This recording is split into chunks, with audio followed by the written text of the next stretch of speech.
अस्सलाम वालेकुम नाज़रीन, आप देखें प्रोग्राम तकाबुल और मैं हूं सुहेल इकबाल भट्टी। नाज़रीन, आज प्रोग्राम में बात करेंगे कि लाहौर हाई कोर्ट ने इलेक्शन कमीशन ऑफ पाकिस्तान के ब्यूरोक्रेट्स की रिटर्निंग अफसरान और समेत दीगर इंतखाबी अमले के तौर के ऊपर तैनाती के फैसले को मुअत्तल कर दिया। अदालती हुक्म PTI की जानिब से आइंदा इंतखाबात के लिए ब्यूरोक्रेट्स की बतौर आरोज तकर्रियों के खिलाफ दायर दरखास्त पर यह हुक्म जारी किया गया। दूसरी जानिब साबिक वज़ीर-ए-आज़म शहबाज शरीफ का कहना है कि PTI मुल्क में 8 फरवरी के इंतखाबात मुलतवी कराने के लिए साजिश कर रही है। इलेक्शन के खिलाफ PTI की दरखास्तें इलेक्शन से फरार की मनसूबाबंदी है। नाज़रीन, इसके बाद बात करेंगे कि बड़ी अदालत में आज साबिक जज शौकत अजीज सदीकी की बरतरफी के केस से मुतल्लिक समाअत हुई। दिलचस्प सूरत हाल तब पैदा हुई जब वकील हामिद खान ने कहा कि जनरल फैज हमीद एक ब्रिगेडियर के साथ शौकत अजीज सदीकी के घर गए थे। चीफ जस्टिस ने सवाल किया कि जिस शख्स पर इल्ज़ाम लगा रहे हैं उन्हें फ्री क्यों नहीं बनाया गया। हामिद खान ने बताया कि शख्सियात इदारे की नुमाइंदगी कर रही थी, इसलिए फ्रीक नहीं बनाया। ताहम अब सुप्रीम कोर्ट के हिदायत की रोशनी में हामिद खान ने जिन अफसरान के ऊपर इल्ज़ाम आयद किया था उनको बाज़ाब्ता तौर के ऊपर फ्रीक बनाने के लिए दरखास्त दायर कर दी है। नाज़रीन, इसके साथ बात करेंगे, नवाज शरीफ को क्लीन चिट तो मिल गई, लेकिन नवाज शरीफ के शिकवे आज भी सामने आए। आज कौम से खिताब में उन्होंने कहा कि मेरे दिल और दिमाग में सवालात अंगारे की तरह सुलग रहे हैं। एक GIT के लिए व्हाट्सएप पर हीरे चुने गए। बेटे से तनख्वाह ना लेने के जुर्म में वजारत उज़्मा से फारिग किया गया। इसके साथ उन्होंने कहा कि मुझे सिसिलियन माफिया और गॉडफादर कहा गया, लेकिन अब मेरे खिलाफ शर्मनाक खेल के तमाम चेहरे बेनकाब हो चुके हैं। इसके बाद खसूसी तौर के ऊपर हम बात करेंगे निगरान वजीर तवानाई मोहम्मद अली से, जो कि आज प्रोग्राम के आखिरी हिस्से में हमें ज्वाइन करेंगे। जिस सेक्टर में सरमायाकारी के लिए हुकूमत क्या इकदाम कर रही है, पावर सेक्टर में हुकूमत को किन मुश्किलात का सामना है, बिजली गैस कब सस्ती होगी, ये तमाम सवालात हम निगरान वजीर तवानाई के सामने रखेंगे। लेकिन सबसे पहले बात करेंगे इलेक्शन और अदालती मामलात पर। तो इस इश्यूज़ पर बात करने के लिए हमें ज्वाइन कर रहे हैं स्टूडियो में हाफिज एहसान अहमद साहब, आप माहिर कानून हैं। इसी तरह स्काइप पर हमारे साथ होंगे आरिफ चौधरी साहब, माहिर कानून, और जहांगीर जदून साहब, आप भी माहिर कानून हैं। आप सबका बहुत शुक्रिया। तो सबसे पहले हाफिज साहब, मैं आपसे जानना चाहूँगा, माजी में हमने देखा कि पाकिस्तान तहरीक इंसाफ की जानिब से कौमी असम्बली से इस्तीफे देकर एक बहुत बड़ी गलती की गई। उसके बाद पंजाब असम्बली को मुकर्रर वक्त से, खैबर पख्तूनख्वा असम्बली को मुकर्रर वक्त से कब तहलील करके एक ब्लंडर किया गया, जिसका खमियाजा दीगर सियासी मुबस्सिरीन के मुताबिक पाकिस्तान तहरीक इंसाफ को भुगतना पड़ा। अब दोबारा जब इलेक्शन 8 फरवरी को होने जा रहे हैं और पाकिस्तान तहरीक इंसाफ ने लाहौर हाई कोर्ट से रजू किया, और अब वो प्रोसेस जो इलेक्शंस के लिए बहुत अहम तरीन था वो वक्ती तौर पर रुक गया है। क्या आने वाले दिनों में 8 फरवरी के हवाले से जो इलेक्शन होने थे, हाई कोर्ट का ये फैसला उस पर किस हद तक असरअंदाज हो सकता है, जो कि मामला तो उस तरीके से आगे नहीं बढ़ पाएंगे जब रिटर्निंग अफसरान की तैनाती बर वक्त नहीं हो पाएगी? तो बिस्मिल्लाहिर्रहमानिर्रहीम। भट्टी साहब, आपका बहुत शुक्रिया कि आपने मौका दिया। इलेक्शन कमीशन का काम इलेक्शन करवाने के लिए 2 बड़े इंपॉर्टेंट एरियाज़ होते हैं। एक उसका एस्पेक्ट होता है जो डिस्ट्रिक्ट रिटर्निंग ऑफिसर और असिस्टेंट रिटर्निंग ऑफिसर्स की अपॉइंटमेंट है। ये आपका फ़ेज़ 1 होता है, और फ़ेज़ 2 होता वो है जो आपका इलेक्शन शेड्यूल है, जो आपका सेक्शन 57 और 58 इलेक्शन एक्ट के अंदर जारी किया जाता है। और उस शेड्यूल को ये जो अपॉइंटमेंट्स की जाती हैं सेक्शन 50 के नीचे, 51 के नीचे, और रूल 40 है इलेक्शन रूल्स का, उसके नीचे की जाती हैं। अब बुनियादी तौर पे ये है कि कौन रिटर्निंग ऑफिसर हो सकता है। शेड्यूल की हद तक इलेक्शन कमीशन ऑफ पाकिस्तान जो है उसके अंदर एक कंसल्टेशन का प्रोसेस है, लेकिन appointment of district returning officer या रिटर्निंग ऑफिसर या असिस्टेंट रिटर्निंग ऑफिसर जो है, ये इलेक्शन कमीशन ऑफ पाकिस्तान का लीगल प्रेरोगेटिव है, और उसके लिए लॉ जो है उन्हें वो 3 एरियाज़ को डिफाइन करता है। एक ये है कि इलेक्शन कमीशन ऑफ पाकिस्तान अपने ऑफिशियल्स को भी ये लगा सकता है, रिटर्निंग या डिस्ट्रिक्ट रिटर्निंग ऑफिसर। दूसरा उसके अंदर ये है कि वो प्रोविंस के लोगों को भी कह सकता है कि हमें इतने लोग चाहिए और आप हमें एक लिस्ट दें, और उस लिस्ट से वो बंदे चूज कर लेते हैं ऑफिशियल्स। और तीसरा ये है कि आप अपनी सबॉर्डिनेट जुडिशरी को, चीफ जस्टिस साहब को रिक्वेस्ट करते हैं कि आप हमें ये डिस्ट्रिक्ट रिटर्निंग ऑफिसर या रिटर्निंग ऑफिसर्स दें। अब ये है कि 2009 के अंदर पहली दफ़ा सुप्रीम कोर्ट ऑफ पाकिस्तान के जो चीफ जस्टिस थे, उन्होंने national judicial policy making committee के अंदर एक फैसला किया कि आइंदा हम पाकिस्तान के जनरल इलेक्शंस के अंदर या किसी भी इलेक्शंस के अंदर हम जुडिशल ऑफिसर्स नहीं देंगे।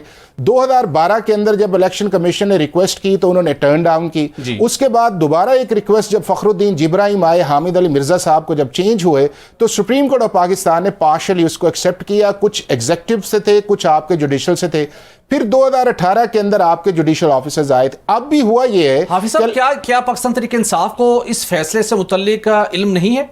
नहीं, मैं आपसे अब जो अब टिकलिश पॉइंट इसका है वो ये है कि 18 के अंदर भी आपके जुडिशियल ऑफिस, अब ये है कि ये जो डिस्ट्रिक्ट रिटर्निंग ऑफिसर्स की अपॉइंटमेंट है ये शेड्यूल के 60 डेज से अंदर अंदर ये होनी चाहिए, और वो इलेक्शन कमीशन ऑफ पाकिस्तान ने की 11 दिसंबर को उन्होंने एक नोटिफिकेशन कर।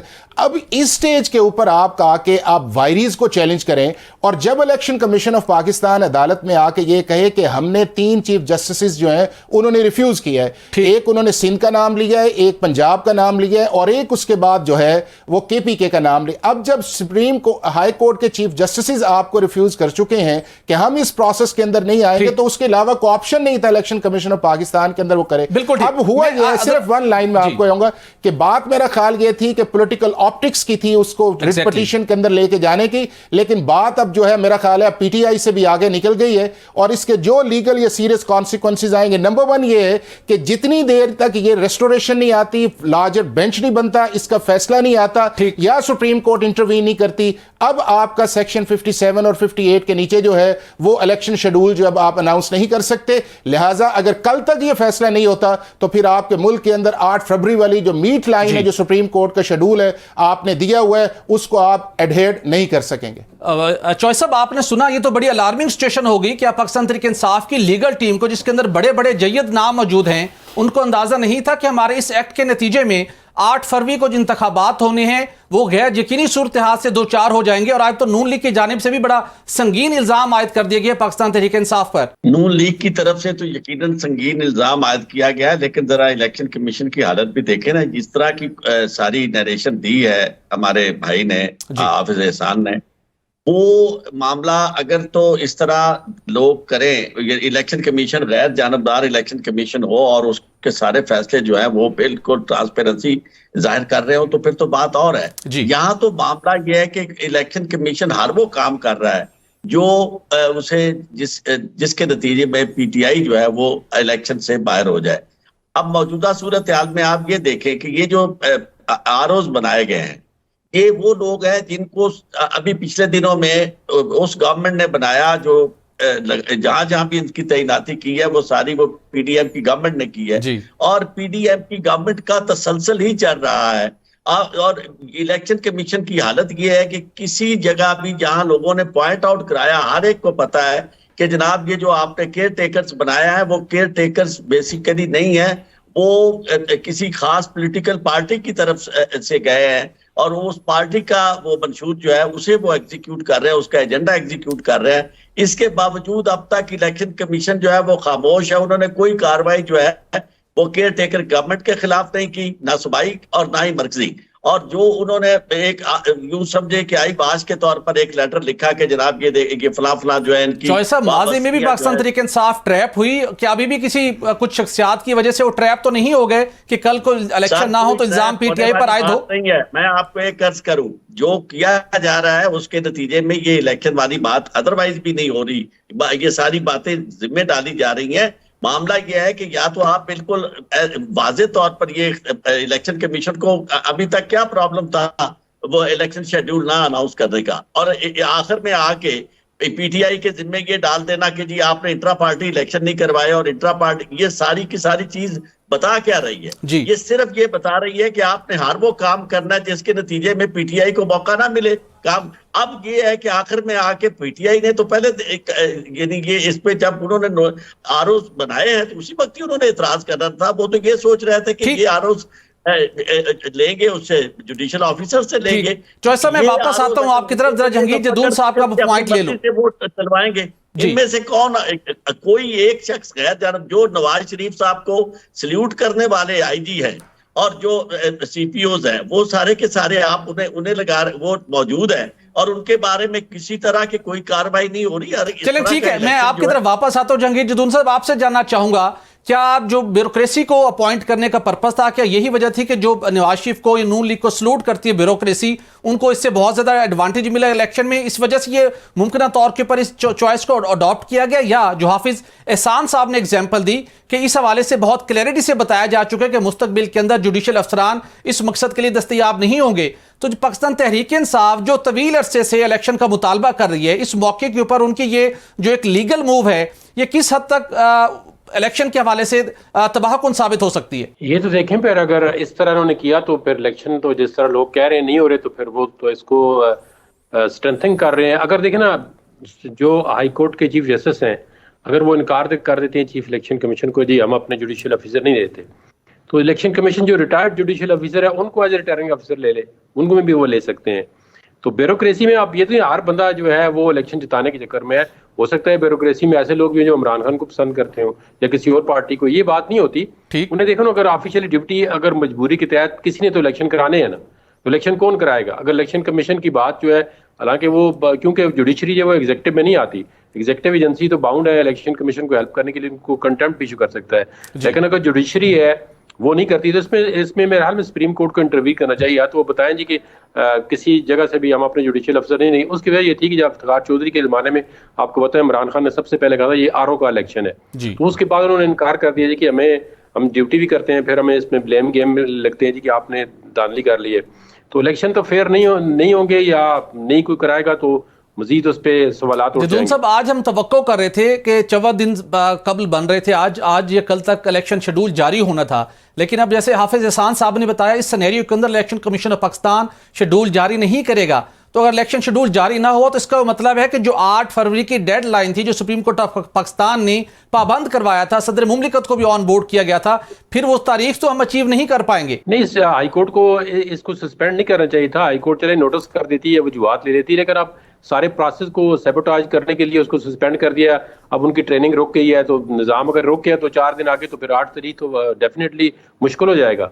और यही कुछ लोग चाहते हैं कि 8 तारीख को इलेक्शन ना हो। जो निगरान बैठे हुए हैं वो तो मैक्सिमम कोशिश करेंगे कि लिंगर ऑन करें, वो तो अपने घर को नहीं जाना चाहते, वो तो पार्क्स एंड प्रिविलेज एंजॉय कर रहे हैं, हर किस्म की अथॉरिटी एंजॉय कर रहे हैं। तो इसमें तो पोलिटिकल पार्टीज को भी जो है एक यकजान होकर एक ही जबान के साथ कहना चाहिए कि इलेक्शन लेट ना हो। आगे इलेक्शन देखें ना, कॉन्स्टिट्यूशन वायलेशन हो रही है, आगे भी इलेक्शन जो है अपनी मुकर्रर मुद्दत पे नहीं हो रहे, नहीं नेशनल असेंबली के, नहीं प्रोविंशियल असेंबली के। इसी तरह अदालतों के अंदर पहले भी केस ले जाएंगे और अदालतें या तो स्टे देती हैं या आगे को। जदूल साहब, फिर उस तासुर को तकवीयत मिल रही है कि निगरान हुकूमत जिस तरीके से फैसले कर रही थी, जिस तरीके से मुख्तलिफ लीगली मामलात के हवाले से, इकोनॉमिक डिसीजन के हवाले से वो आगे बढ़े थे, तो ये लग रहा था कि वो घर नहीं जाना चाहते। फिर तो उस तासुर को तकवीयत मिलेगी इस एक्ट से। ये देखें, पिछले हफ्ते से चह में गोइयां हो रही हैं, आधे लोग कह रहे हैं जी इलेक्शन होंगे, कई टीवी एंकर जो खबर रखते हैं वो पहले ही कह रहे हैं जी इलेक्शन नहीं होंगे। तो अब इसमें सुप्रीम कोर्ट ने क्योंकि डेट जो है फिक्स कराई है, इलेक्शन कमीशन को कहा जी आप प्रेसिडेंट के साथ जाकर कंसल्टेशन करें, तो अब सुप्रीम कोर्ट को इसका नोटिस लेना चाहिए। इलेक्शन आगे नहीं जाए, बिल्कुल बड़ा वैलिड है। हम सब तो यकीन रखते हैं कि सुप्रीम कोर्ट ऑफ पाकिस्तान के फैसले पर हर सूरत अमल होना चाहिए। 8 फरवरी की टाइम लाइन थी और उस पर हमें अभी भी यकीन है, लेकिन definitely supreme court of Pakistan intervene करना पड़ेगा। हाफिज खान साहब, आपसे मैं बात करूंगा, ये मामला तो बहुत क्रिटिकल हो चुका है जी, आपको पॉइंट ऐड करना चाहिए। मैं सिर्फ एक चीज़ इसमें ऐड करना चाहूँगा। एक तो ये है कि रिटर्निंग ऑफिसर्स हैं, उन्होंने ही शेड्यूल को एग्जीक्यूट करना है जी। अगर आप शेड्यूल को अनाउंस कर दें और उसके अंदर आप कहें कि पब्लिक नोटिस जो है इलेक्शन कॉन्स्टिट्यूंसी का वो रिटर्निंग ऑफिसर ने देना, और रिटर्निंग ऑफिसर है ही नहीं है, फिर जो लाहौर हाई कोर्ट के अंदर हुआ है वो सिर्फ पंजाब की हद तक नहीं हुआ। जो 11 दिसंबर वाला नोटिफिकेशन था वो अक्रॉस द कंट्री था, उसके अंदर 4 प्रोविंसेस के नेशनल असम्बलीज के थे और 4 आपकी सूबाई असम्बलीज के थे। फिर तीसरी जो बात यह है कि जो हमारा इलेक्शन एक्ट है उसके अंदर ये लिखा हुआ है कि सिर्फ वही शख्स रिटर्निंग ऑफिसर लग सकता है जिसकी मिनिमम 1 साल जो है सर्विस जो है वो बाकी रहती हो, और कॉन्ट्रैक्ट वाला शख्स जो है, इसका मतलब ये है कि वो आ ही नहीं सकता। और फिर जो इंपॉर्टेंट चीज़ है, मैं समझता ये हूँ कि जब आप इस पटिशन को बना रहे थे और आपको पता था कि जजेस ने इसको रिफ्यूज़ किया है, तो उसके बाद अगली जो चीज़ गई, और मैं आगे जाके ये कहता हूं कि जब हाई कोर्ट के जज साहब को इस चीज़ का पता चल गया, इलेक्शन कमीशन ने आके कहा कि जी आपके चीफ जस्टिस से हमने कहा, उन्होंने उसके ऊपर अपनी कॉन्फ्रेंस जो है वो नहीं दी, तो इसका मतलब ये था कि दोबारा किस चीज़ को हम लार्जर बेंच के अंदर कर रहे हैं। और जो वायरीज ऑफ द लॉ का चैलेंज करना इस स्टेज के ऊपर कि जी ये इलेक्शन कमीशन का इख्तियार ही नहीं है, इलेक्शन कमीशन का ये इख्तियार है कि वो लगाए। उसके 3 ऑप्शन है, अगर वो ऑप्शन 1 अवेल ही नहीं हो रहा या जुडिशरी आ ही नहीं रही, तो फिर आपने किस तरह दूसरे के अंदर जाके आप। और फिर एक और चीज़ बताऊं, वो ये है कि पूरे मुल्क के अंदर एक ही तरह के रिटर्निंग ऑफिसर्स लगे या डिस्ट्रिक्ट रिटर्निंग ऑफिसर्स लगे, आपके पूरे मुल्क के अंदर जो है वो डीसीज जो है वो डिस्ट्रिक्ट रिटर्निंग ऑफिसर लग गए, लिहाजा इस तरह को बज़ाहिर कोई डिस्क्रिमिनेशन नहीं है। दूसरा, आपके मुल्क के अंदर जो एडिशनल डिप्टी कमिश्नर थे या असिस्टेंट कमिश्नर थे वो आपके दूसरे लेवल पे लग गए, तो ये अदालत को भी देखना चाहिए था कि सुप्रीम कोर्ट का ऑर्डर है, और पार्टीज को भी देखना चाहिए था। और स्पेशली जो गए, मेरा ख्याल ये है कि ये कहीं पॉलिटिकल ऑप्टिक्स के गए हैं पंजाब की हद तक, और बात उस लेवल तक चली गई है जो शायद अब किसी के इख्तियार में नहीं रही अनटिल के सुप्रीम कोर्ट या हाई कोर्ट इस मामले को इमीडिएट इंटरवीन न करे। बिल्कुल ठीक है, ये तो बड़े क्रिटिकल सिचुएशन है। लेकिन नाज़रीन, अब लगता है ये ज़ाहिरी तौर के ऊपर कि जैसे माजी के अंदर पाकिस्तान तहरीक इंसाफ से कुछ संगीन सियासी गलतियां हुई या कुछ लोगों ने, नादान दोस्तों ने करवाई, लगता है ये कि गलती उसी टाइप की ना हो, एक बड़ी कानूनी और सियासी गलती साबित हो, और जिसकी वजह से अल्लाह ना करे कि जो 8 फरवरी का एक शेड्यूल है जो सुप्रीम कोर्ट पाकिस्तान के वाज़ेह अहकामात हैं वो कहीं मुतासिर ना हो। लेकिन इससे अगले इशू पर बढ़ते हैं। जदून साहब, चले मैं आपसे आपकी तरफ आता हूँ। आज सुप्रीम कोर्ट ऑफ पाकिस्तान में एक बहुत अहम केस की समाअत हुई जिसके अंदर जो कि बुनियादी तौर के ऊपर जस्टिस शौकत अजीज सिद्दीकी की बरतरफी से मुतल्लिक मामला था, और वहाँ पर जिक्र हुआ जनरल रिटायर्ड फैज़ हमीद साहब का और उनके साथ कुछ और उनके अफसरान का, और अब अदालत ने अहकामात दे दिए कि अगर आप उनके ऊपर इल्ज़ाम आयद कर रहे हैं, और उसके साथ साथ जो उन्होंने इससे पहले तकरीर की थी वो भी अदालत में आज सुनवाई गई, बड़े संगीन इल्ज़ामात थे, और अब अदालती ऑब्जर्वेशन या डायरेक्शन की रोशनी में जनाब फैज़ हमीद और उनके दीगर साथियों को भी फ्रीक बना लिया गया है। तो क्या आप समझते हैं कि पहली मरतबा इस लेवल के ऊपर ये case supreme court of Pakistan में ज़ेर समाअत है, और इसके मुमकिन तौर के ऊपर क्या इसके नताइज हो सकते हैं? क्या ये वाकई बात साबित हो पाएगी कि मखसूस औकात के अंदर कुछ सियासी शख्सियात से मुतल्लिक फैसले हासिल करने के लिए वाकई जुडिशरी पर दबाव डाला गया? इसके अंदर कुछ लगता है कि एस्टैब्लिश हो पाएगा आने वाले दिनों में? नहीं, इससे बड़ा और क्या एस्टैब्लिश हो पाएगा कि एक जज जो है जिसको खुद उससे घर आके या उसको अप्रोच करके वो कहते हैं जी ये हमारी 2 साल की मेहनत ज़ाया की, दुनिया ने देखा रिकॉर्ड पे साबित हो चुका है कि जो केस बनाए गए थे वो पॉलिटिकली मोटिवेटेड थे, पॉलिटिकल वेज एंडिंग के लिए बनाए गए थे, और वो केस आज जो है वो साबित नहीं हो सके। जब नई एस्टैब्लिशमेंट आई है वो पुरानी से डिस्टेंस कर चुकी है, वरना तो देखे ना उनका तो माइंड सेट तो एक ही तरह का है। आपको क्या पता, लेकिन कोई सबूत नहीं है, संगीन इल्जाम भी हो सकता है। नहीं, सबूत तो देखे ना, एक बंदा खुद कह रहा है, तो वो अगर जो डिनाई करता है वो कहा, इसीलिए तो उन्होंने कहा आप पार्टी बनाए, पता चले कि वो एलिगेशन को एक्सेप्ट करते हैं, डिनाई करते हैं, कोर्ट में आते हैं, नहीं आते। अगर वो कोर्ट में नहीं आते इसका मतलब है वो बात ठीक थी उनकी। तो इसमें देखे ना, इसलिए तो उनको नोटिस किया। ये अच्छी बात है कि आप अगर उन्होंने कहा जी आप पूरे दायरे पे एलिगेशन लगा रहे हैं या 2-3 शख्सों पे, तो उन्होंने कहा जी हम 2-3 जो अशखास थे जो कम्युनिकेशन में थे उन पे इल्ज़ाम लगा रहे हैं, तो उनको उन्होंने मैंडेट जो है वो पिटीशन डाल दी है अभी उनको पार्टी बना के, तो वो सुप्रीम कोर्ट में आज उन्होंने फाइल कर दी है। अब कल दोबारा जब केस टेकअप होगा तो हो सकता है उनको सबको नोटिस कर दें। नोटिस करने के बाद अगर वो आते हैं, फेस करते हैं, वो कहते हैं ये कोई सबूत बताएं, तो हो सकता है इनके पास कोई जो ऑडियो, आजकल कैमरे लगे होते हैं घरों में या कोर्टों में, तो कोई बंदा अगर मुलाकात के लिए जाता है तो उसका रिकॉर्ड होगा। तो अगर रिकॉर्ड ना भी हुआ तो एक बंदा आके अल्फन, उन्होंने अपील में भी शौकत सिद्दीकी ने कहा है, और वो अल्फ एफिडेविट भी उन्होंने दिया है कि जी मुझे इन्होंने अप्रोच किया है और एक पूरी बार के सामने एड्रेस किया है, तो उन्होंने बाहर आकर उसको अभी तक तो कंट्रडिक्ट नहीं किया है। वो अदारा कहता ना, उसको तो अदारे के सरबराह थे कि जी हमने ये काम नहीं किया, लेकिन उन्होंने अभी तक उसको नेगेट नहीं किया। वो किसी सूरत में आके कोई काउंटर एफिडेविट नहीं दिया जी कि हम पार्टी हम बनना चाहते हैं, ये गलत बात कर रहे हैं। तो इससे उनके जो बयान है उसको मजीद तकवीयत मिलती है। और ये आज की बात नहीं है, 76 साल की पूरी तारीख है एस्टेब्लिशमेंट किस काम में इंटरफेरेंस नहीं कर रही, आज नहीं कर रही। आप क्या समझते हैं आज कोई इंटरफेरेंस किसी काम में नहीं हो रही? ये तो वो कर रहे हैं, जो कर रहे हैं उनको पता होता है, कुछ लोग बोलते हैं, कुछ नहीं बोलते, कुछ उनके साथ चलना शुरू हो जाते हैं। बिल्कुल आपकी जुडिशरी जो है वो हमेशा से कंप्रोमाइज रही है, आज भी कंप्रोमाइज है आपकी जुडिशरी। चलिए ठीक है, देखते हैं आगे ये केस क्या और कोई इख्तियार कर। चौधरी साहब आपसे जानना चाहूंगा, नवाज शरीफ ने दोबारा आज खिताब किया, पहले तो अपना मामला अल्लाह पर छोड़ चुके थे, अब वो एक नई डायरेक्शन अडॉप्ट कर रहे हैं जिसमें आज उन्होंने कहा कि एक GIT के लिए व्हाट्सएप पर जो जिस तरीके से सारा प्रोसेस एग्जीक्यूट किया गया, मेरे दिल और दिमाग में सवालात अंगारे की तरह सुलग रहे हैं। हीरे चुने गए, बेटे से तनख्वाह न लेने के जुर्म में वज़ारत उज़्मा से फारिग किया गया, मुझे सिसिलियन माफिया और गॉड फादर कहा गया। ये सारे मामलात इसी केस के साथ, इन्हीं शख्सियात के साथ लिंक कर रहे हैं। तो क्या आप समझते हैं कि जो वो कहते थे कि मैंने पहले वज़ारत उज़्मा मिले या वज़ारत आला मिले या ना मिले, लेकिन पहले हिसाब होना चाहिए, और ये केस जिस तरह आगे बढ़ रहा है कि इस केस के अंदर हिसाब किताब हो जाएगा? देखिए, बहुत सारी चीजें नजर आ रही हैं, यानी जिस तरह साहब तशरीफ लाए नवाज शरीफ साहब, और जो कहा गया कि इस तरह का कोई वहाँ वायदा हुआ है लंदन में, उसके नतीजे में सारी चीजें तो हमें नजर आई कि सब कुछ वैसे ही हो रहा है जो वो चाहते थे, उसी वो सारे केसेस भी वापस हो गए, बाकी सारी चीजें जो है वो भी बिल्कुल एंड प्रोटोकॉल भी वही मिल गया, और लोगों की जो धुलाई हो रही है वो भी उसी तरह हो रही है जिस तरह वो चाहते थे, और उनके दुश्मनों को तहतेक करने के लिए भी कोई कसर नहीं छोड़ी जा रही है। सारी चीजें जो है उसी तरह हो रही है जो वो चाहते थे। अब बात ये है कि मजीद चूंकि उन्हें मसला है बयानिए का, बयानिया उनके पास नहीं है। बयानिया उनके पास एक ही था और वो ये था कि मुझे क्यों निकाला, और दूसरा फिर ये था कि वोट को इज्जत दो। अब वो अगर इससे निकलते हैं तो उनकी तो फिक्सेशन यही है, ना उनके पास कोई और एजेंडा है। ये गुर्बत का खात्मा उनका मसला नहीं है, पाकिस्तान को मईशत पाकिस्तान की बहाल करना ये उनका एजेंडा नहीं है। पाकिस्तान की मईशत के साथ जो कुछ उन्होंने कर गुजरे हैं उसमें मैं समझता हूँ तारीखी तौर पर शायद कोई उनका मुकाबला ना कर सके। उन्होंने इस हद तक बर्बादी यानी देखा है, और ये जो बार बार ये कहा जा रहा है ये उनकी किस्मत समझे, या उनके साथ सूरत हाल इस तरह की है कि अब सारे लोग बेबस हो गए हैं, क्योंकि वो खास तौर पे जिस तरह उनका एस्टेब्लिशमेंट ने उन्हें कबूल किया, जिस तरह वो अपना लाडला बना के लेके जा रहे हैं। वरना कभी ऐसा हुआ था जो आज इस्तदलाल जो है वो तस्लीम किया जा रहा है, जिसको ये बार बार ये कहते हैं कि जी बेटे के यानी से तनख्वाह ना देने वाली बात, वो बेटे से तनख्वाह ना देने वाली बात असल बात अकामे की थी।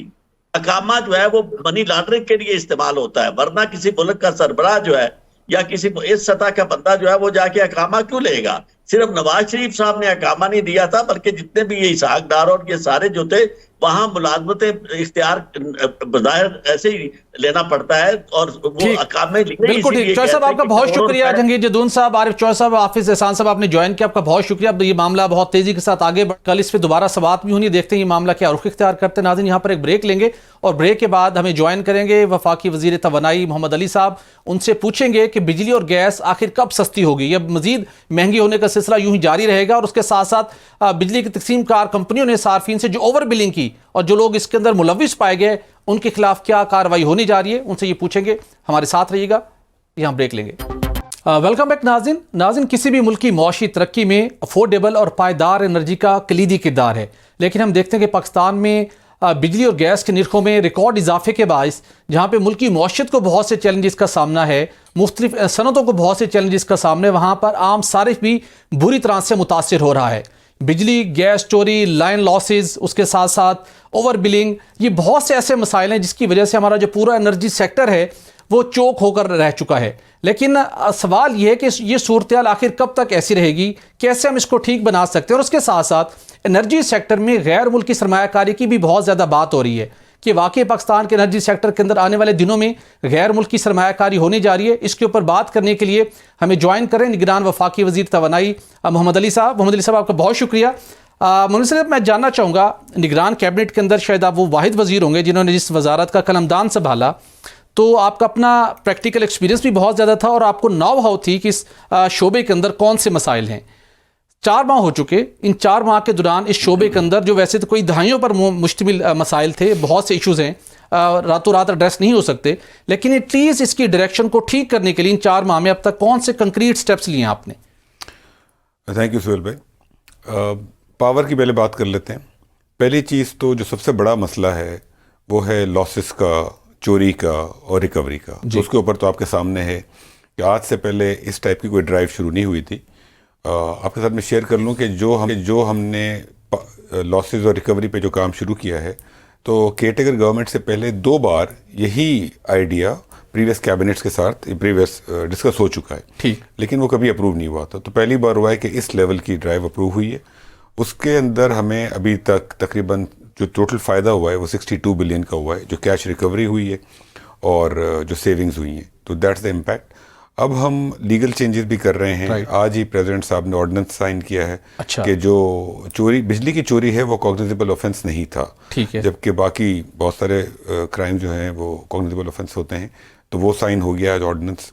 तो उसके बाद ये है कि अब जो हमारी जो इन्फोर्समेंट है वो बहुत बेहतर हो जाएगी। ठीक है। अच्छा, थोड़ा सा ये बड़ी इंपॉर्टेंट आपने इन्फॉर्मेशन शेयर की है, हमारे नाज़रीन को बता सकें। जो सदर मुमलिकत ने ऑर्डिनेंस की जारी करने की अप्रूवल दी है, जो जारी हुआ है, उस नए कानून के तहत कोई बिजली चोरी करेगा या हमारे सिस्टम को नुकसान पहुंचाएगा तो उसको किस तौर के ऊपर वो कानूनी तौर पर गिरफ्त में आ सके, ताकि लोग थोड़े से एजुकेट हो सके। जी, पहले होता था कि ये नॉन कॉग्निजेबल ऑफेंस था, तो उसका मतलब ये था कि अगर कोई FIR काटनी है किसी बिजली जो चोरी करते हैं उनके खिलाफ, तो मजिस्ट्रेट से ऑर्डर लेना ज़रूरी था, जो कि एक कम्बरसम प्रोसीजर था।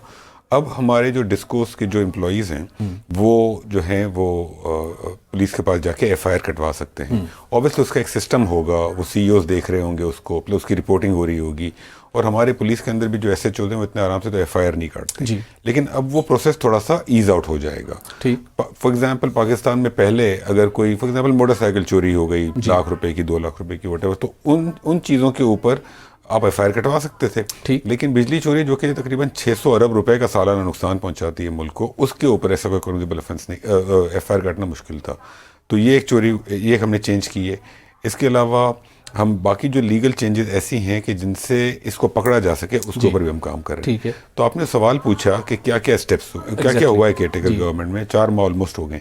तो एक तो ये बहुत बड़ा एक्शन यकीनी तौर के ऊपर ये बहुत बड़ा स्टेप है, जिसके मुस्तकबिल में इसके फ्रूट्स मिलेंगे। और साथ ये ज़रूर बताइएगा कि जो सालाना 600 रुपए का वॉल्यूम है बिजली चोरी का, उसके अंदर यकीनी तौर के ऊपर घरेलू के साथ साथ कमर्शियल इंडस्ट्रियल सार्फिन भी हैं। रिसेंटली आपने बहुत इफेक्टिवली एक ड्राइव रन की बिजली चोरों के खिलाफ, उसका अब तक क्या फ़ायदा हुआ है, और इस नए कानून के आने के बाद कोई आपकी प्रोजेक्शन है कि किस हद तक बिजली चोरी में कमी लाई जा सकेगी, कानून के जरिए भी और फिजिकली जो आप परसू कर रहे हैं सारे मामले को? देखिए, इवेंचुअली जो मकसद होना चाहिए वो ये कि मुल्क में बिजली की चोरी ना हो। जो लॉसेज होते हैं बिकॉज टेक्निकल लॉसेज हैं या इनएफिशिएंसीज हैं, वो तो वो लंबा टाइम लगेगा, लेकिन ये चोरी ना हो, रिकवरी हो, तो ये इवेंचुअली तो आपको इसको ख़त्म करना है मुल्क के अंदर, but obviously it will take time.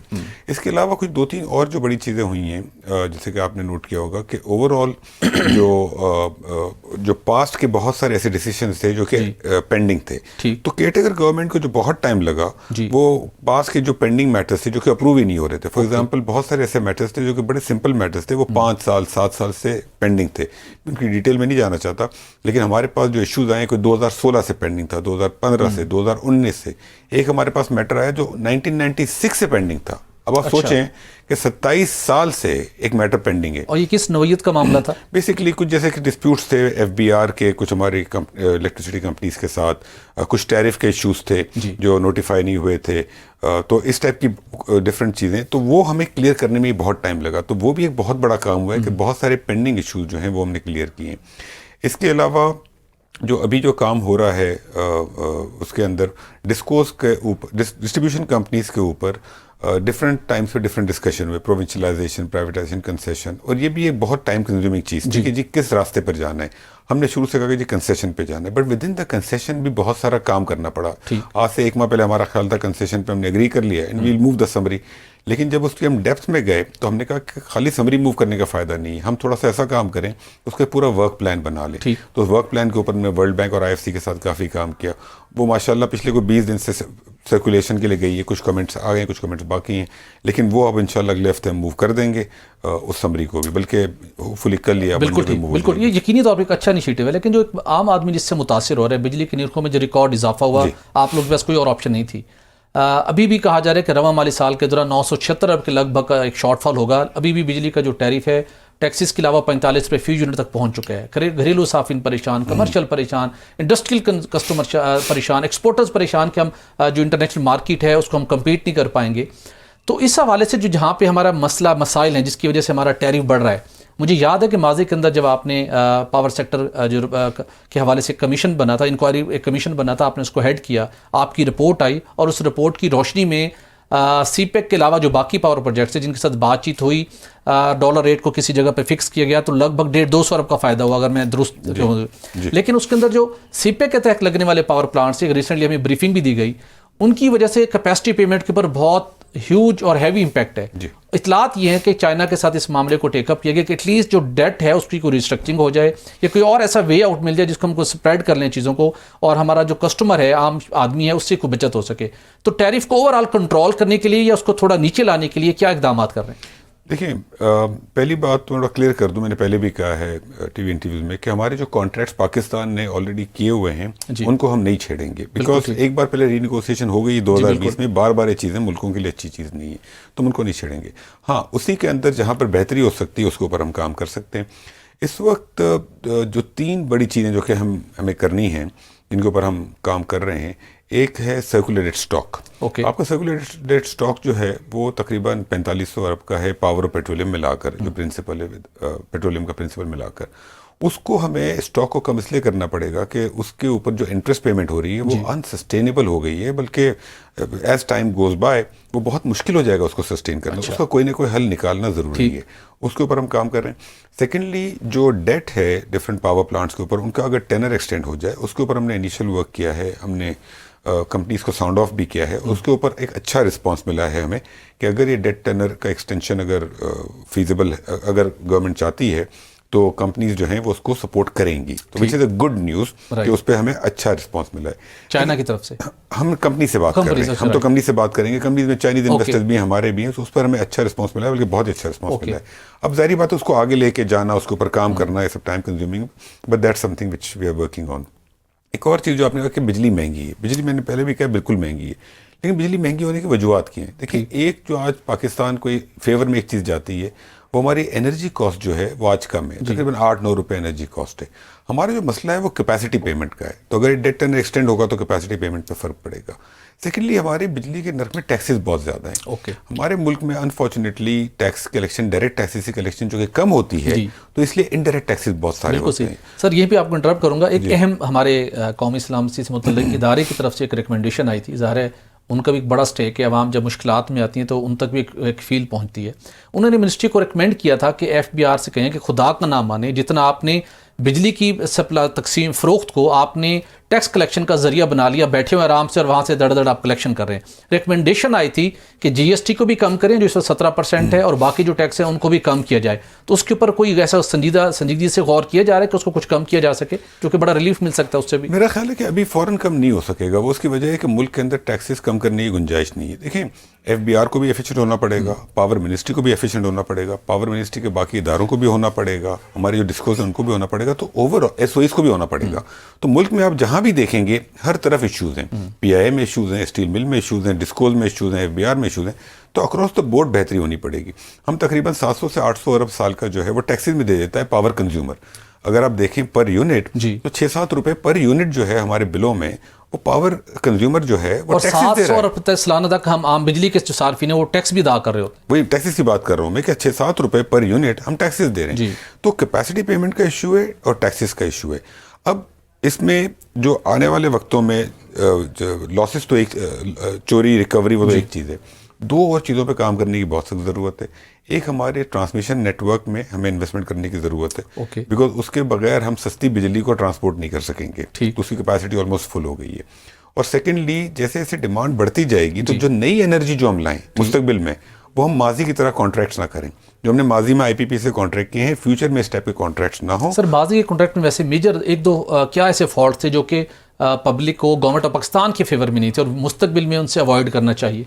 देखिए, जब 1990 में जब पाकिस्तान ने पहली बार IPPs लगाए, उस वक्त तो इतना तजुर्बा मुल्क में नहीं था। उस वक्त दुनिया में बड़ी फ़र्क थी, दुनिया के अंदर कॉस्ट प्लस, दुनिया के अंदर डॉलर बेस्ड IRR के ऊपर लग रहे थे। उस वक्त हमने जो टैरिफ फिक्स किया वो सेंट्स के अंदर फिक्स किया था, कितने सेंट्स में बिजली मिलेगी। 2002 की पॉलिसी के अंदर हमने कॉस्ट प्लस टैरिफ पे जब गए तो उसके अंदर हमने बड़ा एक जनरस सा पैकेज दिया। डॉलर में हमने कोई 15% फिक्स रिटर्न दिया, प्लस जो कंस्ट्रक्शन का पीरियड था उसमें दिया। तो जो IRR IPPs को मिला वो 20% से भी ऊपर डॉलरों में मिला। अब देखें ना, उस वक्त दुनिया में मेरे नहीं ख्याल कहीं कोई ऐसी एग्जांपल होगी। वो उस वक्त अगर हम कंपेटिटिव बिडिंग में जाते, कोई और तरीका करते तो बेहतर होता। अब जैसे कि हम जो लगा रहे हैं सोलर के जो प्लांट्स, अब जो हम लगा रहे हैं, हम कंपेटिटिव बिडिंग पे जा रहे हैं, हम कॉस्ट प्लस। इवन जो RLD के पावर प्लांट्स लगे थे उसमें कंपेटिटिव बिडिंग हुई, उसमें बहुत बेनिफिट हुआ उस प्रोसेस को अडॉप्ट करने। अच्छा सर, ये बताइएगा, हमारी बिजली की 10 तकसीमकार कंपनियां सालाना जो रेवेन्यू बिजली का कारोबार करती हैं वो कुछ 3,500 अरब के लगभग है। जनरेशन कंपनियां हैं, दुनिया आपका खुद कॉर्पोरेट सेक्टर का बड़ा एक्सपीरियंस है, वो कंपनियां जो 3,500 अरब का कारोबार कर रही हैं, किसी एक कंपनी का मुस्तकिल चीफ एग्जीक्यूटिव ऑफिसर नहीं है। सालों से ये प्रैक्टिस है। Pick and choose, political involvement और बहुत से फैक्टर्स हैं, उनको लगाया जाता है, उसके बाद जो बेड़ा गर्क हो रहा है, फिर यही लोग ओवर बिलिंग में इन्वॉल्व होते हैं अपना टारगेट अचीव करने के लिए। इसका कोई हल नहीं है सर? मुस्तकिल एक कॉम्पिटेंट प्राइवेट सेक्टर का CEO है या विद इन गवर्नमेंट सेक्टर से है, कॉम्पिटेटिव प्रोसेस के तहत, जिसकी कोई जिम्मेदारी हो, जिसकी कोई स्किल्स हो, जो बेहतर अंदाज में कंपनी को चला सके, इसको क्यों तवज्जो नहीं दी जाती? बिल्कुल सही फरमा रहे हैं। हमारी खाली डिस्कोज नहीं, और भी बहुत सारी कंपनी है जिनके अंदर एक्टिंग CEOs बैठे हुए हैं। अब एक्टिंग सीईओ जब बैठा होता है तो वो एक नेचुरली एक वीक होता है ना, वो उसको परमानेंट भी होना होता है, वो परमानेंट भी नहीं हो रहा, वो एक्टिंग है तो बहुत सारी फेवर भी बेचारा कर रहा होगा। तो ये तो सिस्टम बिल्कुल नहीं होना चाहिए, आपकी बात बिल्कुल बजा है। हमने जब आए थे तो शुरू में हमारा इरादा था कि हम बोर्ड्स फॉर एग्जाम्पल चेंज करेंगे, हमने कहा भी था, हमारी नीयत भी थी, अभी भी है, लेकिन उसके अंदर एसओई एक्ट और बाकी जो कानून है प्लस एक केयरटेकर गवर्नमेंट है तो उसके अंदर लीगल मुश्किलात थी। हमने उसके ऊपर थोड़ा काम किया है, हम कोशिश अभी भी कर रहे हैं कि केयरटेकर सेक्टर में एक तो बोर्ड चेंज हो जाए। सेकेंडली हम एक और चीज़ कर रहे हैं, हमने डिस्कोर्स के बोर्ड से बात की है कि हम उनसे ये बात कर रहे हैं कि आप सीईओस परमानेंट ले आएँ और सीईओस के साथ जो टॉप की 4-5 पोजीशन है, पूरा जो सीएक्सओ जो पूरी हायरार्की है उसमें आप 4-5 लोग प्राइवेट सेक्टर से ले आएं ताकि ये मैनेजमेंट्स बेहतर हो। इसके ऊपर हम काम कर रहे हैं। लेकिन शुरू में हमारा बड़ा फोकस था बोर्ड्स के ऊपर, फिर वो लीगल मुश्किलात आ गई तो हमें पीछे हटना पड़ा। फिर हमने कहा हम क्या करें, तो अभी पिछले 2 हफ्ते पहले की बात है कि हमने कहा कि why don't we change the entire C suite, तो we are working on. Okay, तो सर इसका बताइएगा सर, रिसेंटली नेपरा ने एक इंक्वायरी कंडक्ट की जिसमें बताया गया कि बिजली की तकसीम कार कंपनियां अपना टारगेट अचीव करने के लिए उन्होंने वो महीना जुलाई अगस्त का जिसके अंदर लोगों की चीखें निकली हुई थी, उन्होंने मैसिव ओवर बिलिंग की और एक अंदाजे के मुताबिक 200-300 अरब की पंजाब के डिस्को ने तो तबाही फेर दी। फिर आपके अंदर, आपकी मिनिस्ट्री के अंदर भी, पावर डिवीजन में भी उसकी रिसेंटली कोई रिपोर्ट तैयार की गई है, आपने भी उसको देखा है और ये बात इस्टेब्लिश हुई है कि बिजली की तकसीम कार कंपनियों के सरकारी अफसरान और मुलाजमीन विलफुली ओवर बिलिंग में मुलविस पाए गए हैं। ये इसमें क्या हकीकत है और इसमें कोई एक्शन आपने करने का फैसला किया? नहीं, हमने अभी, हमारी ऐसी कोई फाइंडिंग नहीं है। हमने एक कमेटी बनाई है और बड़ी इंडिपेंडेंट कमेटी है, उसके अंदर हमारा कोई एम्प्लॉय उसके अंदर नहीं है और वो कमेटी 2 हफ्ते का हमने टाइम दिया था उसको अपनी फाइंडिंग्स देने का, वो तकरीबन 1 हफ्ता हो चुका है, 1 हफ्ते में आ जाएगी। जो नेपरा की रिपोर्ट है उसके अंदर हमने फिर नेपरा को भी हाईलाइट किया और मैंने मीडिया पे भी कहा है, उसके अंदर कुछ फैक्चुअल एरर्स हैं, जो डेटा है उसमें गलतियां हैं और उसको अंदर जो जिस तरीके से उसके ऊपर काम किया गया उसके अंदर डेटा ही गलत यूज़ हुआ है और क्वेरीज गलत यूज़ हुई हैं। तकरीबन 8 लाख कंज्यूमर्स को इफेक्ट हुआ है। लेकिन पाकिस्तान के अंदर जो बिलिंग होती है, मैंने पहले भी एक्सप्लेन किया डिफरेंट प्रोग्राम्स में कि बिलिंग जो होती है वो हर रोज़ जो है वो हमारे लोग मीटर रीडिंग ले रहे होते हैं, तो उसकी वजह से जब एक स्पेसिफिक तारीख को हर किसी को बिल इशू होता है। तो फॉर एग्जांपल जुलाई के अंदर 28 जुलाई को आशूरे का दिन था, तो जिसका 28 जून का साइकिल, 28 तारीख का साइकिल है, 28 जुलाई को तो उसकी मीटर रीडिंग हो नहीं पाई, तो फिर सैटरडे संडे आ गया था। तो बहुत हर महीने कुछ लोग ऐसे होते हैं जिनका 30-31 दिन का यूनिट वो साइकिल नहीं होता, 33-34 दिन का होता है, लेकिन फिर अगले महीने वो एडजस्ट हो जाता है। तो इसके ऊपर डिस्कोर्स का जो रिबटल आया है वो हमारी वेबसाइट पर भी आ गया है और हमने उसका सारा एक्सप्लेनेशन दे दिया है। नाज़रीन, फेडरल मिनिस्टर एनर्जी के साथ गुफ्तगू का सिलसिला जारी है। ब्रेक के बाद कुछ उनसे मजीद सवालात भी करेंगे, हमारे साथ रहिए। वेलकम बैक नाज़रीन। ब्रेक पर जाने से पहले वज़ीर तवानाई के साथ गुफ्तगू का सिलसिला जारी था और एक सबसे बड़ा सवाल है कि जो हमारा पावर का शोबा है वो तो बुरी तरह से मुतासिर हुआ, कब बेहतर होगा, लेकिन उसके साथ गैस के शोबे के अंदर क्या बेहतरी लाई जा रही है, गैर मुल्की सरमायाकारी किस हद तक आ रही है, इसके ऊपर बात करेंगे वज़ीर तवानाई से। अच्छा सर, दुनिया इतनी जदीद हो गई है, इतनी जदीद हो गई है, हमने अभी वही मैनुअल तरीके से एक मीटर रीडर जाता है, लाइनमैन जाता है, लोगों को ब्लैकमेल करता है, बिजली चोरी में भी इन्वॉल्व होता है, रीडिंग में भी वो मैनिपुलेशन करता है। सर, एडवांस मीटिंग इंफ्रास्ट्रक्चर लगाने में, या मुझे भी पता हो कि मैं कितनी बिजली कंज्यूम कर रहा हूँ, ऐप्स के ऊपर डाटा आ रहा हो, डायरेक्ट रीडिंग हो रही हो और इसके अंदर आप शफाफियत ला सकते हैं, थेफ्ट भी कंट्रोल होगा, इस तरफ जाने में क्या हर्ज है? बिल्कुल जाना चाहिए। ISCO के अंदर ये लग रहे हैं, लेकिन बहुत ही इनिशियल लेवल पर है। बिल्कुल जाना चाहिए, अग्रेसिवली जाना चाहिए, पूरे पाकिस्तान में होने चाहिए, आई एग्री। और इसके अंदर लेकिन इन्वेस्टमेंट बहुत चाहिए। लेकिन लकीली ये एक ऐसी चीज़ है जिसके अंदर इंटरनेशनल कंपनीज आके आपको मीटर लगाने को तैयार हैं और वो आपसे टैरिफ चार्ज कर लेंगी ताकि आपको इन्वेस्टमेंट, तो इसके हल हैं and we should work on. बिल्कुल ठीक। सर, अब थोड़ी बात कर लेते हैं गैस के शोबे की। बिजली के निर्खों के साथ साथ गैस के रेट भी इस लेवल पर पहुंच चुके हैं कि आम आदमी की तो अब निकल गई चीखें, लेकिन उसके साथ साथ जो इंडस्ट्रियल कंज्यूमर है, फर्टिलाइज़र है, देख रहे हैं, वो भी आप शोर मचा रहे हैं। लेकिन मजीद कंपनियों की रिक्वायरमेंट सामने आ रही है। आने वाले साल में IMF की भी कंडीशन है, आपने उसको गैस को टैरिफ को बढ़ाना है, माजी की तरह 3-3 साल तक आप उसको पेंडिंग नहीं रख सकते। हम LNG के ऊपर बहुत फोकस करते हैं, $16-18 की LNG लाने के लिए बिडिंग कर रहे हैं, पैसे अरेंज कर रहे हैं, सारा वो जो हमारा कीमती ज़रिया मुबादला है वो ड्रेन होता है। जो हमारी इंडिजिनस गैस की प्रोडक्शन है उसके ऊपर हमारा फोकस नहीं है और जहाँ पे $6 देने हैं वो भी हम देने को तैयार नहीं। उस $6 में से भी $3 वो कौमी खजाने में टैक्स की मद में आ जाते हैं। तो हम क्यों डिस्करेज करते हैं जहाँ $6 वाली गैस को और क्यों अप्रिशिएट करते हैं $16 या $18 की गैस को? बिल्कुल सही फरमा रहे हैं आप। मैंने देखें, हम LNG जो लेते हैं ना वो बहुत महंगी है, इंपोर्ट होती है, डॉलर्स चाहिए होते हैं, और हम पाकिस्तान का कंज्यूमर ग्लोबल बाकी मुल्कों को पेमेंट कर रहा है। जी, तो बिल्कुल हम तो बाकी मुल्कों को अमीर कर रहे हैं अपने एक्सपेंस के ऊपर। बिल्कुल हमें इसका एक और रूट ढूंढना चाहिए, और इसका तरीका ये है, या तो आप पाइप गैस लाएं, पाइप गैस की भी कॉस्ट होगी, $8-9 पड़ेगी आपको, लेकिन वो एक कंसिस्टेंट होगी सप्लाई उसकी। लेकिन इसका जो बेस्ट हल है वो हम अपने मुल्क के रिजर्व निकालें। हुआ यह था माजी में कि चूंकि हमारे मुल्क में हर साल लॉसेस थे गैस के अंदर, जब लॉसेस थे तो आप गैस कंपनी को पेमेंट ही नहीं मिल रही थी, वो आगे एक्सप्लोरेशन कंपनीज को नहीं दे रही थी। जब उनको पैसे नहीं मिल रहे थे तो आप मुझे बताएं पाकिस्तान में कौन काम करेगा। तो व्हाट हैपेंड इज के पिछले को 10 सालों में बहुत सारी एक्सप्लोरेशन कंपनीज पाकिस्तान छोड़ के चली गई, हमारी एक्सप्लोरेशन एक्टिविटी बहुत कम हो गई है। लेकिन जो पाकिस्तान में बहुत रिजर्व्स का पोटेंशियल है, हम इसके ऊपर काम कर रहे हैं। अभी हमने पहला हमारा प्लान था कि हम 16 या 23 को हम एक वर्कशॉप रख रहे थे। कल भी मेरी मीटिंग हुई ENP कंपनीज के साथ, इसको इंशाल्लाह अगले हफ्ते 19, 20, 21 तारीख को एक वर्कशॉप कर रहे हैं।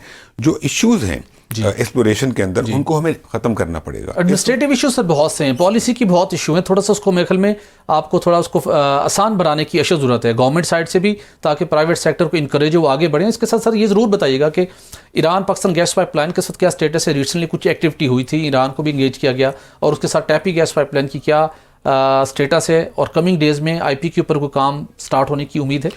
देखिए, पहली बात जो आप कह रहे थे कि वो एक्सप्लोरेशन एक्टिविटी, उसके अंदर हमारे जो अप्रूवल प्रोसेस है और हमारी जो इन्वॉल्वमेंट है गवर्नमेंट की, वो बहुत ज़्यादा है।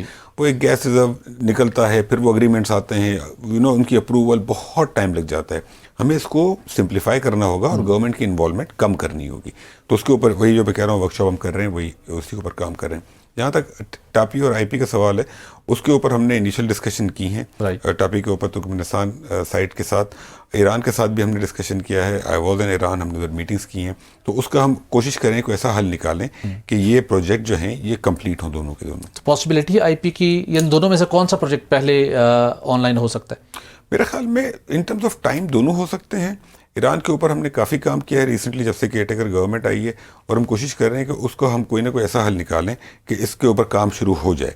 तो मेरा ख्याल है कि हो सकता है कि ईरान के IP के ऊपर पहले काम शुरू हो जाए। सर, सुई गैस कंपनी में, सुई नॉर्दर्न हो, सुई सदर्न हो, UFG बहुत हायर साइड के ऊपर है, ग्रंटेड उनको रिटर्न मिलता है, और उन्हें कंज्यूमर पे डाल देना है, और से रेवेन्यू रिक्वायरमेंट करवानी है, टैरिफ इजाफा करवा के आराम से घर बैठ जाते हैं। सुई नॉर्दर्न, सुई सदर्न की कंपनी की एफिशिएंसी बढ़ाने के लिए, वहाँ UFG कम करने के लिए भी किसी चीज़ पे आपने ज़रा को फोकस किया है? कोई उनको प्लान दिया है, कोई गाइडलाइन दी है कि इसके ऊपर कोई काम करें जो कि रिजल्ट ओरिएंटेड हो? टू बी वेरी ऑनेस्ट, हमने कोई उनके साथ बहुत ज़्यादा कोई स्पेसिफिक काम केयरटेकर सेटअप में नहीं किया। उसकी वजह यह है कि दोनों कंपनीज जो हैं वो उनकी मैनेजमेंट्स रीजनेबली स्ट्रॉन्ग मैनेजमेंट्स हैं, अच्छा काम कर रही हैं दोनों।